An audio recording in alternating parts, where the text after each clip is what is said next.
گاؤں میں میرے ماں باپ کے ساتھ میری 2 جوان بہنیں اور 3 چھوٹے بھائی رہتے ہیں۔ سرکاری نظام کچھ ایسا ہے کہ میری شکایت پر کوئی کارروائی ہونے سے پہلے میرے وڈیرے کو اس کی خبر مل جائے گی، وہ میرے گھر بار کو تباہ کر دے گا، میری بہنوں کو اٹھا کر لے جائے گا، اور جب کارروائی ہوگی تو وہاں لٹی ہوئی عزتوں پر ماتم کرنے کے سوا کچھ باقی نہیں رہ جائے گا۔ میں خود کو ایسے کسی بھیانک امتحان میں ڈالنے کا تصور بھی نہیں کر سکتا۔ تمہاری بے بسی سے ظاہر ہوتا ہے کہ قانون بھی ان ہتھ کنڈوں کے سامنے بے بس ہے۔ مجھ سے پہلے سلطان شاہ نے رحیم بخش کے خیالات پر اپنی رائے کا اظہار کر ڈالا۔ قانون؟ رحیم بخش کی احتجاجیہ آواز ابھری۔ کاش ہماری دھرتی پر بھی کوئی قانون ہوتا۔ قانون وڈیرا ہے اور اس کی بہکی ہوئی زبان سے نکلا ہوا ہر لفظ قانون ہے۔ جس دن سندھ کے وڈیروں کو لگام لگا دی گئی، اسی دن سے سندھ میں امن و امان بحال ہونا شروع ہو جائے گا، لیکن موجودہ حالات میں ایسا ہونا ممکن نظر نہیں آتا۔ ہمارا وڈیرا خود یا اپنے زر خرید کے ذریعے اسمبلی سے تھانے تک ہر جگہ موجود ہے، ہر معاملے میں اس کا سکہ چلتا ہے۔ جب تک سندھ کے اس سومناتھ کو نہیں توڑا جائے گا، کوئی انقلاب رونما نہیں ہو سکے گا۔ تم نے دکھتی رگ پر ہاتھ رکھ دیا ہے، میں نے اس کی تعریف کرتے ہوئے کہا۔ یہ خوشی کی بات ہے کہ تم اپنے لیے باعزت روزگار حاصل کرنے کے باوجود اپنے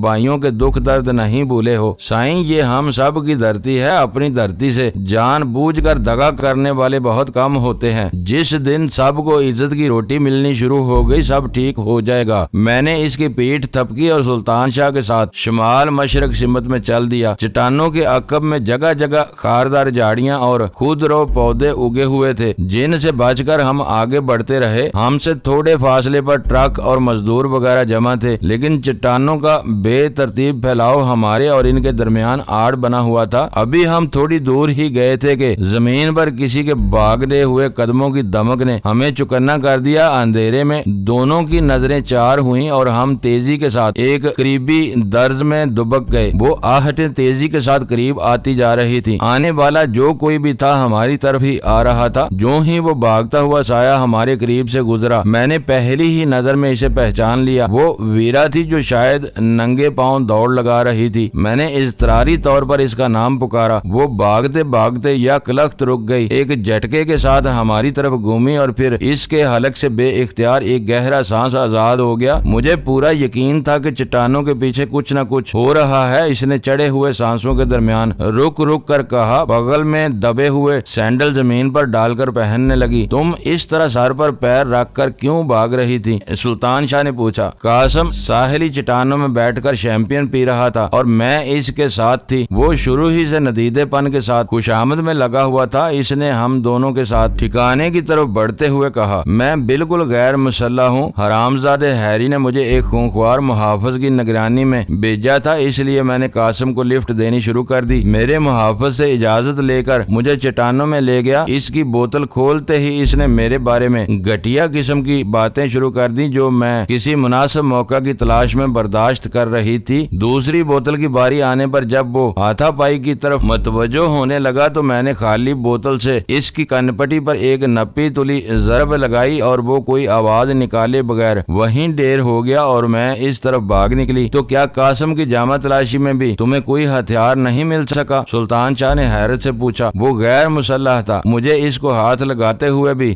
گن آتی تھی۔ میں سوچ بھی نہیں سکتی تھی کہ اس جیسا بردبار نظر آنے والا آدمی اتنا گھٹیا عاشق بننے کی کوشش کرے گا۔ میرا خیال ہے گھر سے ہی مجھ پر ڈورے ڈالنے کا ارادہ کر کے آیا تھا۔ اس وہم و گمان میں بھی نہیں تھا کہ یہاں کوئی گڑبڑ ہو سکتی ہے۔ دوسرے لوگ بھی بالکل بے خوف اور مطمئن نظر آ رہے ہیں۔ ساری تیاریاں بہت خفیہ رکھی گئی ہیں، میں نے کہا۔ سر پر ناگہانی افتاد نازل ہونے تک ان کو خطرے کی بنک تک نہیں مل سکے گی۔ مجھے کچھ تو بتاؤ کہ کیا تیاریاں ہیں؟ تم دونوں کے علاوہ یہاں اور کون لوگ ہیں؟ پورا علاقہ مسلح افراد کے نرگے میں ہے، میں نے مختصراً کہا۔ وہ لوگ اپنے کام میں ماہر ہیں، ہم دونوں تو صرف تمہاری فکر میں آئے تھے اور غنیمت ہے کہ تم تصادم کا آغاز ہونے سے پہلے ہی ان کے چنگل سے نکل آنے میں کامیاب ہو گئی۔ اب یہاں جو کچھ ہونے والا ہے اس سے میں خود بھی لا علم ہوں، لیکن اتنا ضرور جانتا ہوں کہ آج خبیث اور بدماش ہیری کسنجر کے سارے خواب خاک میں مل جائیں گے۔ ویرا ذہنی اذیت اور تناؤ کے ماحول سے فرار ہو کر ہم تک پہنچنے میں کامیاب ہوئی تھی۔ وہ اتنے ہی مضبوط اعصاب کی مالک صحیح، لیکن میں جانتا تھا کہ اندر سے وہ ایک بے دھڑک مگر نرم و نازک سی والی عورت تھی جو قاسم بھائی جیسے گاگ شکاری کے پھیلائے ہوئے